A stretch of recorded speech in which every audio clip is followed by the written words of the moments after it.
20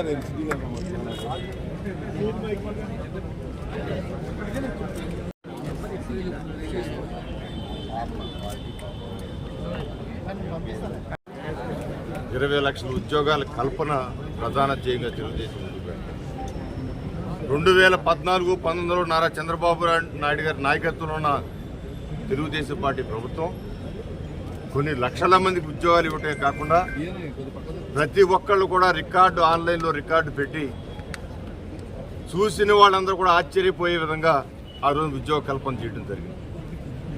ఆ తర్వాత వచ్చిన ప్రభుత్వం ఆ ఉద్యోగాలు చాలా తీసేయడమే కాకుండా కంపెనీలు ఆంధ్ర రాష్ట్రం తరలి వెళ్ళిపోయిన దుస్థితి కూడా జరిగింది. మరలా ఈ రోజున యువతని నిర్వీర్యం చేయకూడదు, యువశక్తిని ప్రోత్సహించాలి. ఏ రాష్ట్రమైనా ఏ దేశమైనా ప్రపంచంలో ఎక్కడైనా కూడా ఎక్కడ యువశక్తి ఉత్సాహంగా ఉంటుందో ఆ దేశాలు అభివృద్ధి చెందుతాయని ఒక ప్రగాఢ నమ్మకంతో ఉన్న వ్యక్తి చంద్రబాబు గారు.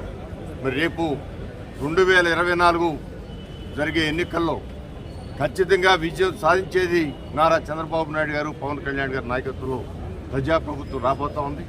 దానిలో ప్రధానమైన ధ్యేయంగా యువకులకి ఉద్యోగాలు కల్పించే కార్యక్రమం.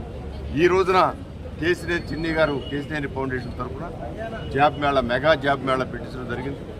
60 కంపెనీల దాకా రావడం జరిగింది. ఒక్కొక్క కంపెనీ మేము మాట్లాడిన చెబుతాం కనీసం 100 ఆర్డర్లు ఇచ్చి వెళ్తాం. దానిలో కూడా ఎక్కువ భాగం ఒక్కొక్క కంపెనీ 100 మందికి అపాయింట్మెంట్ ఇస్తాం. దానిలో కూడా ఎక్కువ భాగం విజయవాడ పరిసర ప్రాంతాల్లోనే పోస్ట్ ఇచ్చే విధంగా మేము ప్లాన్ చేస్తూ ఉన్నాం. ఖచ్చితంగా ఇవాళ ఎవరైతే వచ్చారో వాళ్ళందరికీ న్యాయం జరుగుతుందనే కాన్ఫిడెన్స్ మాకుంది. ఎందుకంటే ఆ హెచ్ఆర్లందరూ కూడా మాట్లాడిన విధానాన్ని బట్టి తప్పకుండా రానున్న కాలంలో చేయటమే కాకుండా ఇది చిన్ని గారు మేమందరం కూడా కలిసి టీం టీడీపీగా మరి యువతని ప్రోత్సహించే విధంగా ముందుకు వెళ్తామని కూడా తెలియజేస్తాం.